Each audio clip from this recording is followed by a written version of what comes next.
하나님의 말씀 마태복음 5장, 6장, 7장을 가르쳐서 산상수훈, 산상보훈 이렇게 표현하고 영어로 Sermon on Mount, Sermon on the Mount, 산 위에서의 설교 이렇게도 표현합니다.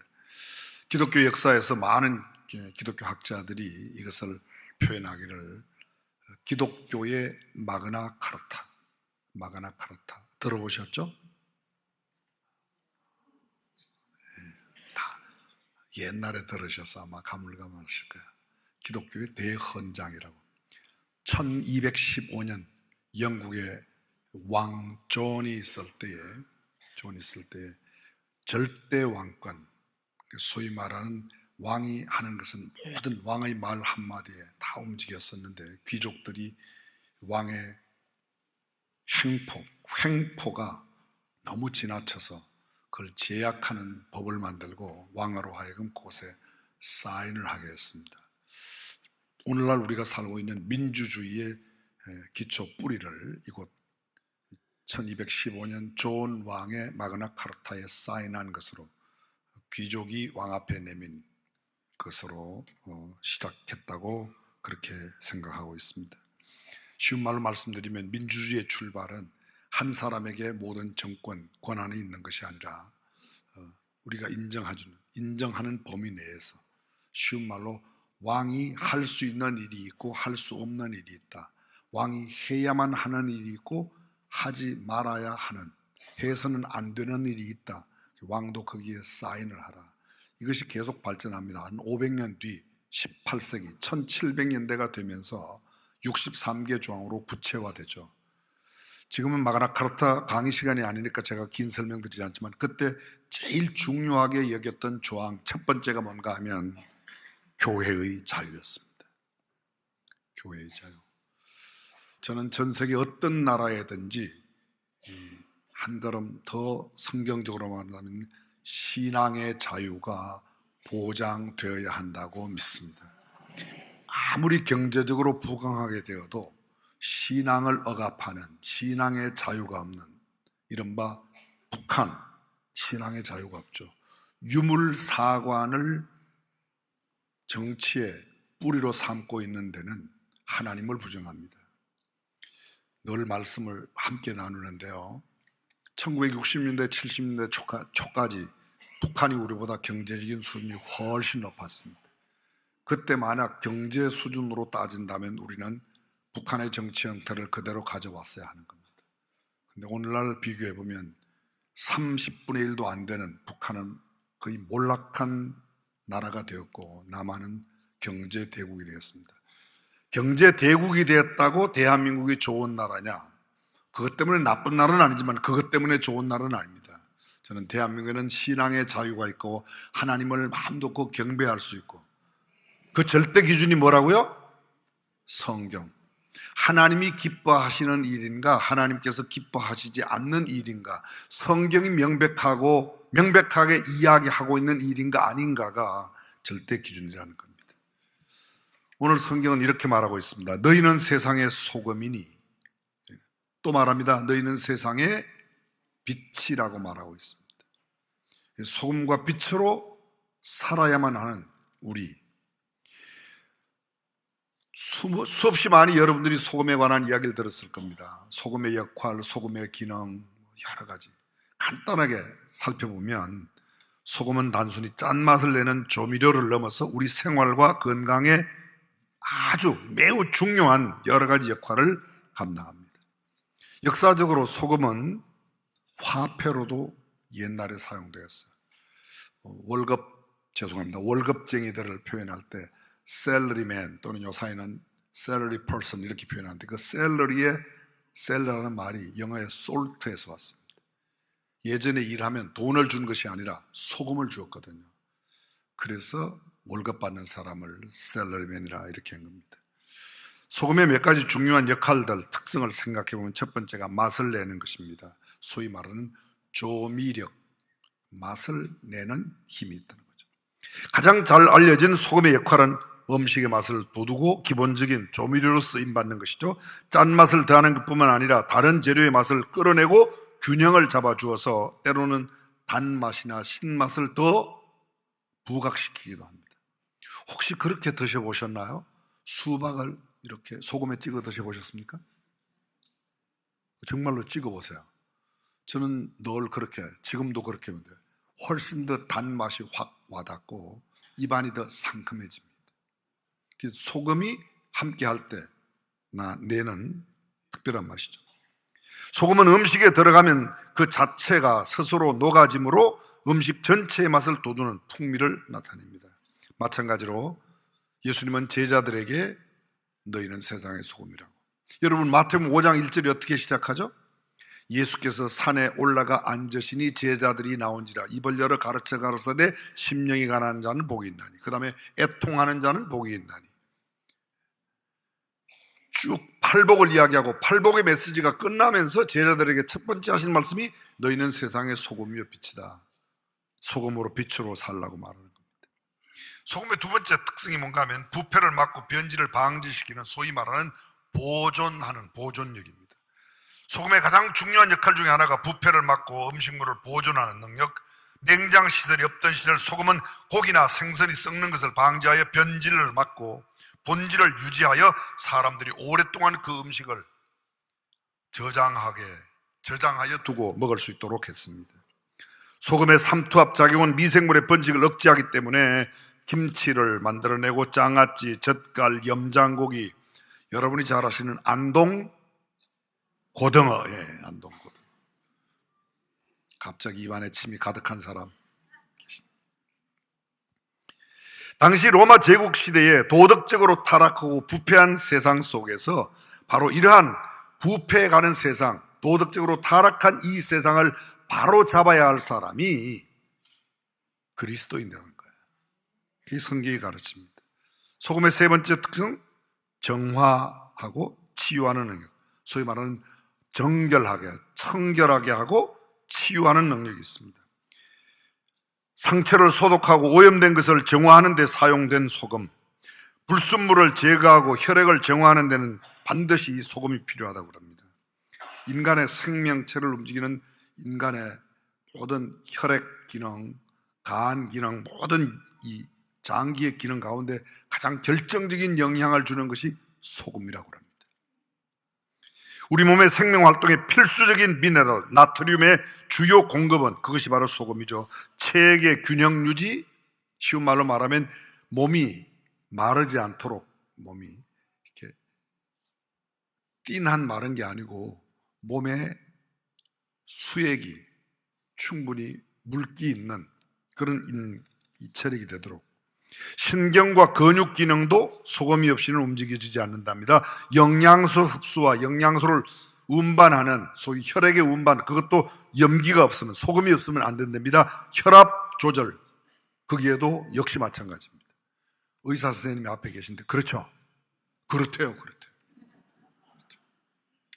자리를 잘 앉으셨습니다. 그렇습니다. 육체의 건강뿐만 아니라 마음과 정신에게 미치는 이 모든 것들이 염분과 소금과 결정적으로 연결되어 있다는 것이죠. 그 이외에도 음식과 인체의 건강 이외에 소금의 여러 분야, 소금은 깨끗하게 만드는 세척, 살균하는 능력, 눈 왔을 때 뭐 뿌리죠? 뭐 뿌려요? 염화 칼슘. 그 염화라는 게 뭐야? 그 소금이거든요. 소금 뿌려요. 염화 칼슘은 소금 뿌려요. 미용 및 건강관리에 목욕 소금이 있습니다. 스크럽 제품 등 피부 미용이나 피로 해소를 위한 용도로 소금이 필수적으로 쓰인답니다. 병원에 일반적으로 환자들이 입원하면 가장 먼저 여기다 우리가 뭐라고 그러죠? 링게르라고 그러죠. 링거 수액. 그게 소금. 가만히 병에 보면요 5% 식염수 이렇게 돼 있어요. 5%. 그게 바닷물이 보통 3%의 소금기가 있는데 그거보다 조금 더 짠 물 넣어주는 거예요. 짠 물. 그걸 넣어줘야 일단 몸의 기능이 제대로 돌아간다는 그런 말이죠. 소금의 기능 가운데 이런 기능이 있습니다. 소금을 먹으면 갈증이 더 생겨요. 그렇죠? 바다에서 마실 물이 없을 때 바닷물을 퍼마시면 갈증이 없어진다, 갈증이 더 심하다. 왜 그렇죠? 사실 제가 일부 예배도 말씀드렸는데 오늘 설교 준비하기 전에 원래는 소금을 만큼씩 다 한 봉지씩 준비해갖고 설교 듣기 전에 여러분 모두를 한 봉지씩 다 드시게 하고 난 뒤에 이 설교를 하려고 그랬었어요.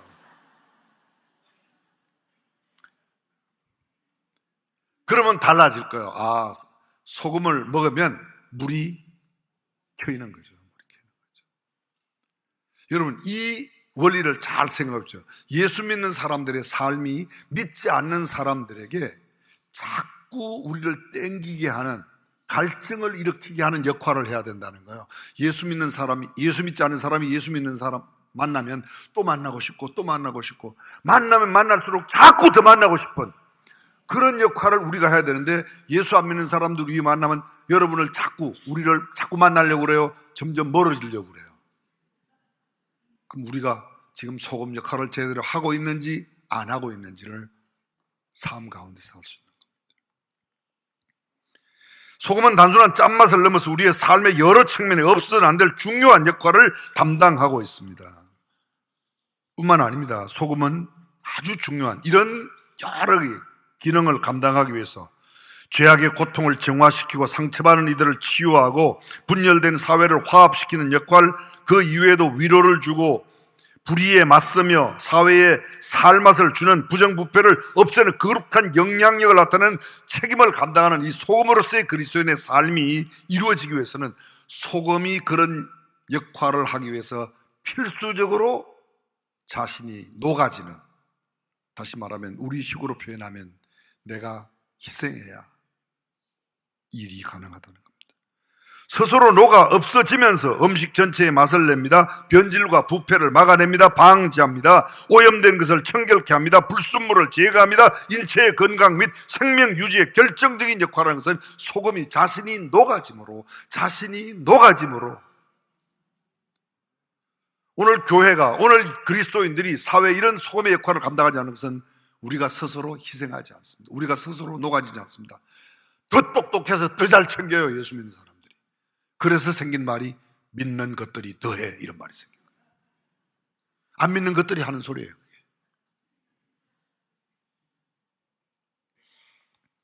옛날 페르시아, 성경에는 바사라고 되어 있죠. 지금은 이란인데요. 그 나라의 왕이 공주 셋을 데리고 있었어요. 왕이 그 공주 셋을 불러서 물어보는 거예요. 너희는 나를 얼마나 사랑하냐? 첫째 공주가 와서 저는 아빠를 금보다 더 귀하게 사랑합니다. 금보다 더 귀하게 합니다. 둘째 공주가 왔습니다. 세상의 모든 보석보다 아빠를 더, 왕을 사랑합니다. 기분이 나와요. 셋째가 왔습니다. 막내 공주가 와서 아빠, 저는 아빠를 소금처럼 사랑해요. 아빠가 기분이 매우 나빠서 셋째 공주를 쫓아냈답니다. 셋째 공주가 집을 나가서 돌아다니다가 어떤 이웃나라 왕자를 만나서 결혼을 했어요. 그 왕자가 나중에 왕이 되었어요. 셋째 공주가 왕비가 되었을 때, 이웃나라의 왕비가 되었을 때 자기를 옛날에 쫓아낸 아버지를 자기 나라로 초청을 했습니다. 왕비가 된 딸이 왕이신 아버지를 초청해서 잔치를 베풀었는데, 잔치상을 베푸는 주방장에게 부탁을 했습니다. 환관장에게 부탁을 해서 우리 아버님 밥상에는 소금을 조금 더 넣지 말라고, 하나도 넣지 말라고. 왕은 굉장히, 그래도 쫓아냈던 딸이 자기를 초청해, 왕비가 됐다고 초청해 가서 진수성 차리라고 딱 차리는데 맛을 보니까 맛이 전혀 없어요. 한마디 했겠죠? 그때 이 막내딸, 왕비가 된 막내딸이 아바마마, 소금이 얼마나 순종한지 저는 소금 없는 세상은 생각할 수 없는 것처럼 아빠를 그렇게 생각합니다. 제대로 이제 알았다는 거죠. 사랑하는 성도 여러분, 저와 여러분들이 세상에 맛을 주는 소금이 되시기를 주님의 이름으로 축원합니다. 아니, 소금으로 살라고 말합니다. 세상의 소금, 성경에 이렇게 너희는 세상의 소금, 너희는 세상의 빛이라고 말하고 있습니다. 어디예요? 세상에.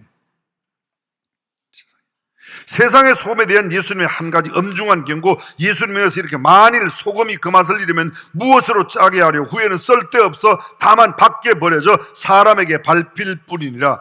그렇습니다. 소금이 그 본질적인 특성, 맛을 내고 보존력을 잃어버리면 아무 쓸데없어 밟혀버리게 된다는 거죠.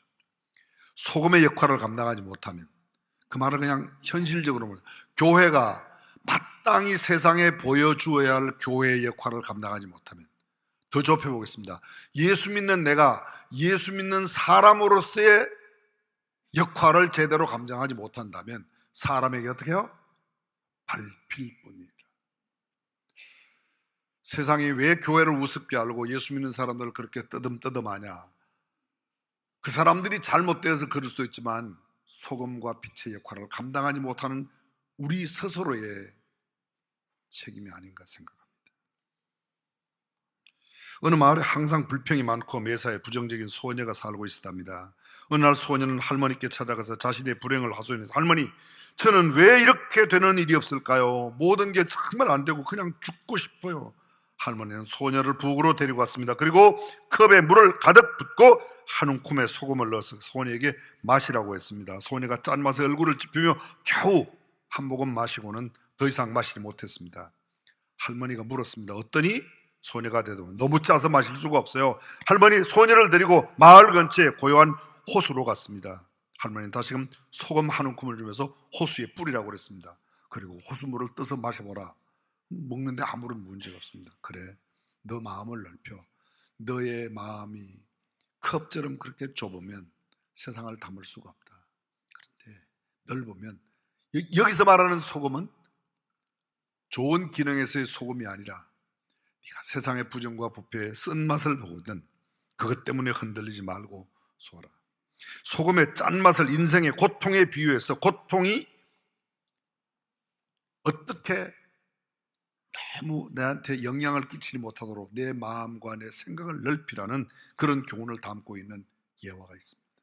사랑하는 성도 여러분, 세상을 대하여 우리가 고통스러운 일에 마음을 넓히고 또 우리가 소금 자체의 기능과 역할에 관해서는 세상에서 정말 맛을 내는 참된 그리스도인으로 살아가시기를 주님의 이름으로 축복합니다. 성경은 또 이렇게 말합니다. 너희는 세상의 빛이라고 말합니다. 너희는 세상의 빛이라 산 위에 있는 동네가 숨겨지지 못할 것이요 사람이 등불을 켜서 말 아래 두지 않고, 말, 대박 말이에요. 열대가 한 말이죠? 아니에요? 여기는 20대가 한 말이에요?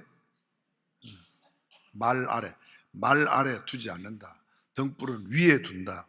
이유는 등경 위에 두나니 이러므로 집안 모든 사람에게 빛이 노니라.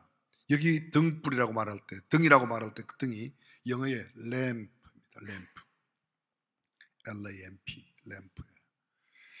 등을 말 아래 두지 아니한다. 등경 위에 둔다. 쉽게 말하면 등은 밑이 아니라 위에 둔다는 겁니다. 왜 위에 둡니까? 사물을 비추기 위해서. 특히 어두울 때에 그 작은 빛이라도 밝게 빛나게 되어 있습니다. 너희는 세상의 빛이라. 빛은 나를 위해 비추는 게 아니고 세상을 밝히기 위해 비추는 겁니다. 여기서 중요한 또 하나의 교훈이 있습니다. 조금 전 소금이 스스로 녹여져야 맛을 내는 것처럼 등불은, 램프는 반드시 기름을 태워야 빛을 낼 수 있다는 겁니다. 빛을 내기 위해서는 반드시 태워져야 한다는 겁니다. 요한복음 1장 35절에 예수님께서 요한을 가르쳐서, 요한은 켜서 빛을 내는 등불이라. 켜서 빛을, 그냥 요한은 등불이라고 해야 됩니다. 그렇게 돼요. 켜서 빛을 내는, 켠다는 말을 안 쓰는데 켠다는 말을 강조하는 이유가 있습니다. 왜요? 그게는 철저한 자기 자신을 태워야 하는, 양초가 저기 있습니다. 양초가 자신을 태워야, 소금이 녹여져야 맛을 내고 빛을 내는 것처럼, 쉬운 말로 말씀드리면 예수 믿는 사람은 좀 희생하고 살아야 되는 거예요.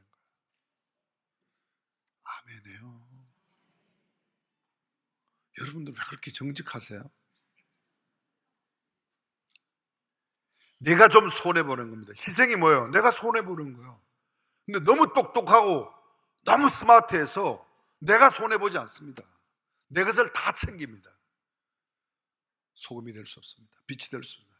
내가 태우고 내가 손해보고 내가 있는 것을 베풀어줘야 돼요. 많이 가져서 베푸는 게 아닙니다. 적어도 가진 것이 작을지라도 적을지라도 나누고 베푸는 그 삶을 통해서 참되게.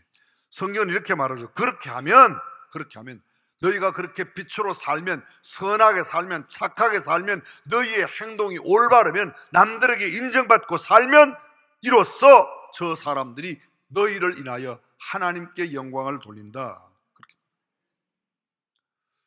기독교가 처음 한국에 들어와서 한 6, 70년 지나는 동안 1950년대부터 1970년대 사이에 굉장히 많이 사람들이 예배당에 몰려왔습니다. 근데 언제부터인가 80년대, 90년대를 지나면서 사람들이 교회 잘 오지 않습니다. 예수 믿는 사람들이 안 믿는 사람과 별 다름없이 산다는 것이 그들에게 그대로 전달돼요. 여러분 가운데 기억하시는 분이 계실 겁니다. 그 전에 수원지방법원에 한 분이 판사님 어떤 분이 계셨는데요. 그분의 성이 진 씨예요. 진 판사님이셨어요. 수원 법원이 다 알아주는 고주망택입니다. 지고는 못 가도 하여간 넣고는 가는데 그렇게 술을 좋아하고. 근데 이분이 어떤 날 술을 딱 끊었어요. 보통 끊은 게 아니라 아주 한 모금도 안 되는 겁니다. 당시에 법원장이 저를 만나서 이야기하더라고요. 그때 당시에 수원지방법원장. 법원 내에 소문이 났습니다. 진 판사 왜 술 안 마시냐. 그가 이야기했습니다. 저 중앙교회 나가서 예수님 만나고 예수님 제 마음에 들어오고 난 뒤에는 술이 한 모금도 안 들어간대요. 자기가 안 넣으니까 안 들어가겠지. 그냥 안 들어가. 사람들이 이상한 반응을 보셔요. 신기하다 도대체. 법원 내에. 그래서 그분 때문에, 진 판사 때문에 많은 분들이 교회 왔어요. 야, 도대체 너를 바꾼 게 뭐야? 내 안에 계신 예수님입니다. 요 얼마 전에 그때 그분에게 쌍둥이 남매가 있었어요. 어린이에서. 근데 제가 얼마 전에 서울에 우리 교회 예전에 출석하시던 분 병원에 예배를 드리러 갔는데 거기에 예쁘장한 의사가 있어요. 근데 목사님 저 현이에요 그러더라고요. 제가 알 수가 잘 없어. 현이가 누구지? 제가 진현이에요. 아, 진 판사님 딸. 그분은 지금 현재 제야 법조인으로 변호사 업무를 개업하고 있지만 오빠는 자기는 의사가 되었고 오빠는 서울대 공대에 박사과정 공부한다고 그러더라고요. 지금 그 아빠 엄마의 삶이 그대로 신앙생활 열심히 하고 금방 전화를 했어요. 거기 제가 예전에 진 판사 지금은 진 변호사님께 집사님이신데 신앙생활 열심히 하고 한참 또 밝은 대화를 나눴습니다. 사랑하는 성도 여러분, 예수 믿는 사람들의 삶이 주변의 사람들에게 아 예수 믿으면 저 사람처럼 되는구나. 저 사람을 보니 나도 예배당에 가야 되겠구나. 꼭 땅 사라고 그럴 때까지만 기다리시지 마시고 아멘. 세상의 소금이요 빛이요 이게 정말 어려운 말이 아닙니다. 쉬운데 우리가 그걸 살질 못하는 거예요. 주변에 예수 믿지 않는 가족이나 친척, 친구, 직장에 있는 사람들 그들이 이 사람 믿는 예수 나도 한번 믿어봐야 되겠다. 우리가 그렇게 도전하는 길은 우리가 빛으로 소금으로 사는 길 이외에는 없습니다. 저와 여러분들이 여기 와서 열흘 동안 금식하며 기도하고 간다고 해도 주변 사람들이 그것 때문에 너 열흘 동안 금식이기 때문에 나도 너 따라 교회 갈게. 그런 일은 거의 안 일어납니다. 그러나 우리가 빛으로 살면 소금으로 살면 자신을 태우는 희생을 켜서 비추는 등불로 살면 녹아지는 소금으로서의 삶을 살면 우리 주변의 사람들이 좀 쉬운 말로 말씀드려볼게요. 그 사람 참 괜찮아. 중앙교회 다니시는 분들은 진짜 괜찮아. 하여간 집에서 오실 때 아멘을 안 하기로 결심들 하고 오세요? 제가 요사이는 좀 천천히 해서 아멘 할 시간도 충분히 예전에는 막 따발촉잖아. 따따따따따 하니까 안 되지만 아멘. 그렇습니다. 하나님의 말씀이 결코 어려워서가 아니라 우리의 삶을 그렇게 살지 못하는 바로 그 모습 때문에 그렇습니다. 빛의 근원이신 하나님께서 연결되어 빛을 활할 많은 사람들을 빛을 나타내려고 하면, 밝은 빛을 나타내려고 하면 기름이 공급돼야 돼요. 그 기름을 우리는 성경적으로, 영적으로 표현해서 성령의 기름의 공급이 있어야만, 다시 말하면 내가 성령으로 늘 충만해야만, 내가 하나님 앞에 진실한 예배를 드리고 내가 진정으로 정말 아름다운 신앙생활을 감당해야만 내 자신을 태울 수 있는 줄로 믿습니다. 세상의 윤리 도덕이 말하고 있는 그런 단순한, 내가 많이 가졌으니까 얼마 좀 나눠주는 그런 것 이상으로 내가 성령이 충만해서 가진 것이 많지 않아도 적은 것이라도 나누고 베풀 수 있는 희생이 있을 때 세상의 사람들이 우리 까닭에 변하는 겁니다. 오늘 성경은 이렇게 말합니다. 너희는 세상의 소금이 되라가 아니에요. 너희는 세상의 소금이니, 이미 소금이라는 거예요. 너희는 세상의 빛이 되라가 아니에요. 너희는 세상의 빛이라. 소금이 되는 게 아닙니다. 이미 소금이에요, 우리가. 근데 소금인데 우리 자신을 희생하는, 우리 자신을 녹이는, 우리는 빛인데 우리 자신을 태우는 일을 하지 않으니까 빛이 안 나오는 겁니다. 초가 아무리 있으면 불을 붙여서 초농을, 내 노래가 태우지 않는 한 무슨 빛을 내겠습니까? 근데 잘 들어보시죠. 어디에요? 세상에. 세상의 반대말이 뭘까요? 예수 믿는 공동체를 교회라고 합니다. 교회는 세상 밖으로 불러낸 부름받은 사람들이에요. 세상 밖으로 부름받은 사람들이 교회라면, 세상은 아직도 부름받지 않은 상태의 사람들. 분명하게 나눈다면 빛과 소금은 예수 믿는 사람이고, 빛과 소금이 아닌 사람들은 세상에. 근데 너희는 세상에, 다시 말하면 교회에서 빛이 아니고 세상에서 빛이라는 겁니다. 시장에 갔을 때, 학교 갔을 때, 회사에 갔을 때, 여러분들의 인간관계 현장에서 우리가 소금이 되고 빛이, 교회 안에서 너무 빛을 비추지 마세요. 이미 교회는 환한 주님의 빛이 있고 내 주변에 있는 사람들이 다 빛이에요. 근데 꼭 그런 사람들이 가끔 회의 때 내가 빛이라고, 나 이해 다 하시죠? 그죠?